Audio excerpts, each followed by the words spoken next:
Olá, de todo o coração, começando aquele programa que você já conhece, que você acompanha e que você já sabe. É o programa feito de todo o coração, a fim de que a palavra de Deus, refletida, proclamada, ela possa chegar ao coração de cada um de nós, produzir frutos, nos concedendo a paz, a consolação e a alegria. Pois bem, de todo o coração está começando nesta 10ª semana do tempo comum, voltando ao tempo ordinário, o tempo da esperança, o tempo onde o Cristo é proclamado verdadeiro Deus e verdadeiro homem. De todo o coração, acompanhemos mais um programa. Vamos lá!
Queridos irmãos, prezadas irmãs, estamos na 10ª semana do tempo comum.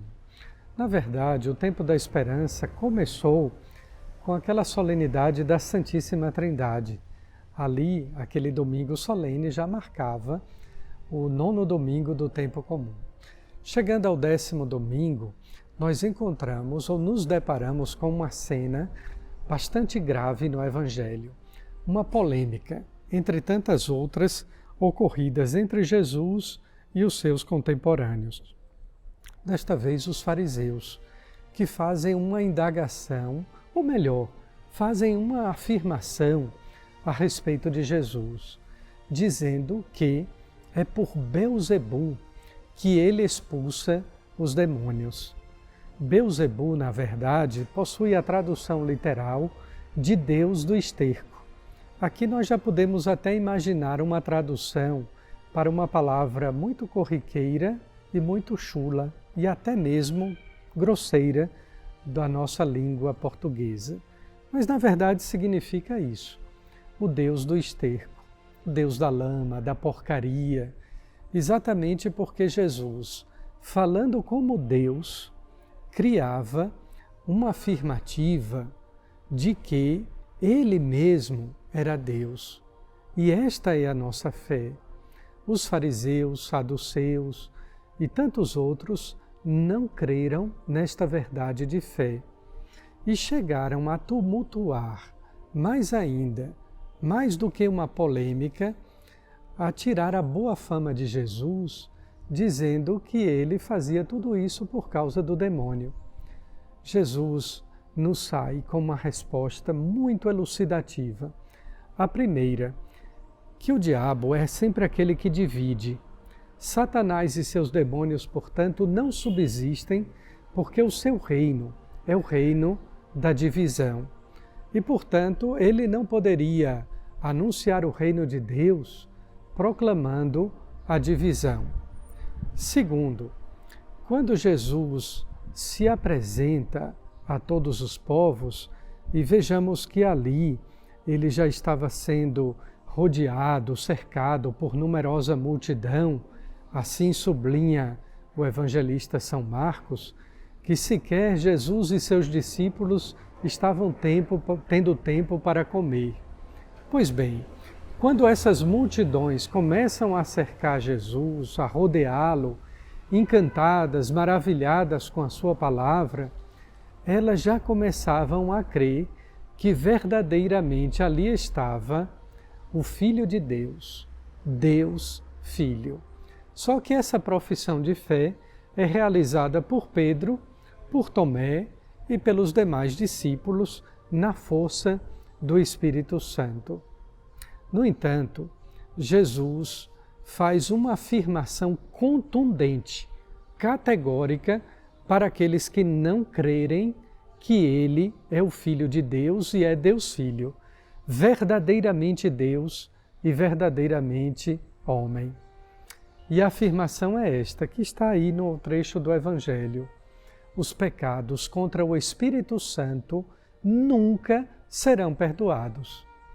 Algumas pessoas, no decorrer da minha história de quase 30 anos de vida sacerdotal e quase 10 de vida episcopal, muita gente se aproxima e pergunta, mas afinal, qual é este pecado gravíssimo contra o Espírito Santo que nunca será perdoado? É o pecado de não crer que Jesus é Deus. E sabe por que esse pecado não é perdoado? Porque somente o Filho de Deus, Deus Filho, morrendo na cruz, pode nos redimir de todo o pecado. O ser humano, portanto, que não crê que Jesus é verdadeiramente homem e verdadeiramente Deus, ele nega para si mesmo a possibilidade de remissão dos pecados. Ele nega para si mesmo, nega o perdão. E por isso, então, é que Jesus nos diz, o pecado contra o Espírito Santo jamais será perdoado. Deste modo, nós queremos crer para vivermos reconciliados. Reconciliada é a pessoa que vive em paz. Reconciliada é a pessoa que vive em harmonia consigo e com Deus. São Paulo já falava dessa dicotomia ou dessa dualidade entre corpo e espírito. O ser humano vive uma esquizofrenia que não é apenas do ponto de vista psicológico. Essa esquizofrenia é essa divisão entre crer e aceitar Jesus como Deus, entre crer em Deus e aceitar o sagrado em sua vida, ou viver mundanamente, sem crer na reconciliação, vivendo angustiadamente, amargamente no seu pecado. Por último, uma outra frase também muito contundente do Evangelho, daquelas que nós podemos dizer que são palavras difíceis do Evangelho. Quando nosso Senhor, vendo que sua mãe, Maria, e seus irmãos, seus primos, seus parentes, ali chegaram, ele, informado dessa realidade, dessa ocorrência, ele diz aos discípulos, minha mãe, meus irmãos, são todos aqueles que ouvem a palavra de Deus e a põem em prática. Pois bem, de forma alguma Jesus está desmerecendo Nossa Senhora, até porque Maria foi a primeira que creu. E por isso Santa Isabel diz, bem-aventurada aquela que acreditou, porque será cumprido o que o Senhor lhe prometeu. Maria tudo isso acreditava e guardava no seu coração. A primeiríssima pessoa a crer que Jesus é o Filho de Deus foi exatamente Maria. E nós podemos ter Maria como exemplo desta forma, para crer que Jesus é o nosso Deus e Senhor. Quanto à família, a família nos une por laços sanguíneos. Isso é muito bonito e muito importante. Mas uma família jamais deve impedir que Deus seja o rei do seu lar, da sua casa, dos seus parentes. Vejam o que fez o pai de São Francisco de Assis, quando o deserdou em vida, tomou até mesmo o manto que lhe cobria, e São Francisco lhe responde dizendo, meu pai doravante será somente aquele que está no céu. Também os pais de Santo Tomás de Aquino fizeram a mesma coisa quando o prenderam numa torre para impedi-lo de se consagrar a Deus como frade dominicano. As famílias, portanto, exercem um papel importantíssimo. Porém, o laço que dignifica a nossa consanguinidade, o nosso amor entre pais e filhos, entre maridos e esposas, é exatamente o amor de Deus. Fique agora com Lunara Aires e aquele papo de cruz. Um papo jovem, um papo sadio, de quem sabe refletir à luz do Espírito Santo.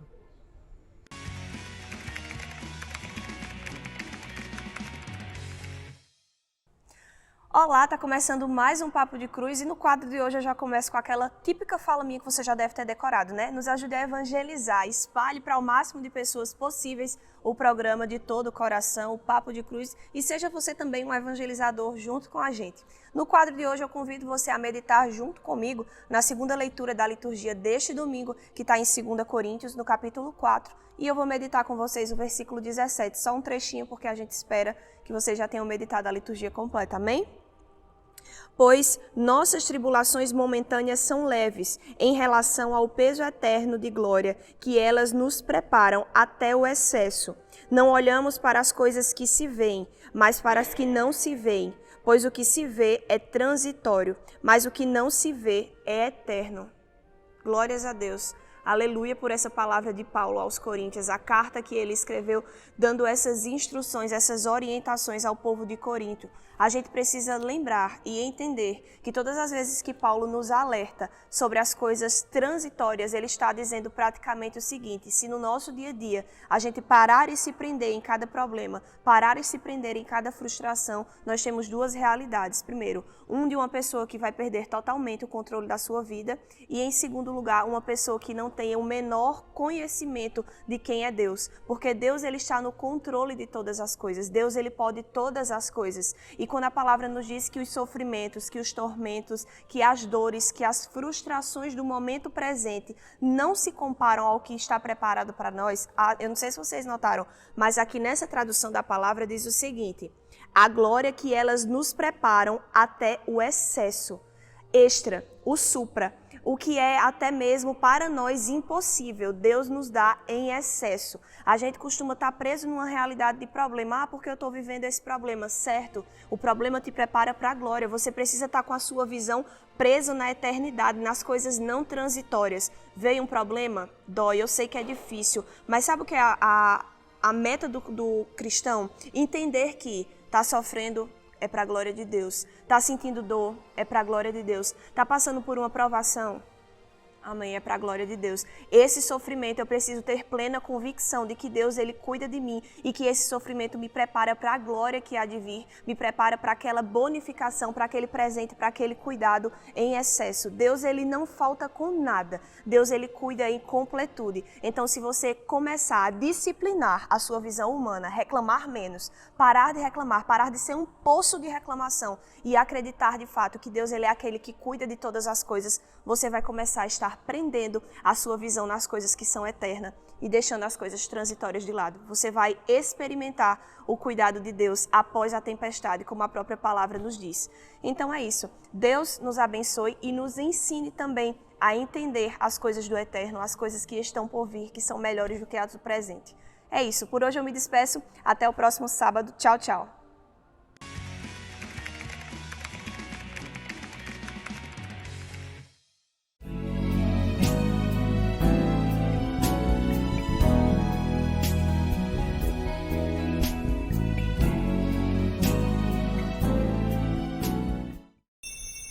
Concluindo mais um programa de todo o coração, nós queremos suplicar a Deus, uno e trino, verdadeiro Deus e verdadeiro homem, a sua bênção, a fim de que, fortalecidos pela sua graça, possamos obter a saúde do corpo, da alma e do coração. Que, por intercessão de Nossa Senhora das Dores, abençoe-nos o Deus Todo-Poderoso, Pai, Filho e Espírito Santo. Amém. Muito obrigado pela sua companhia, pela sua audiência. Até a próxima.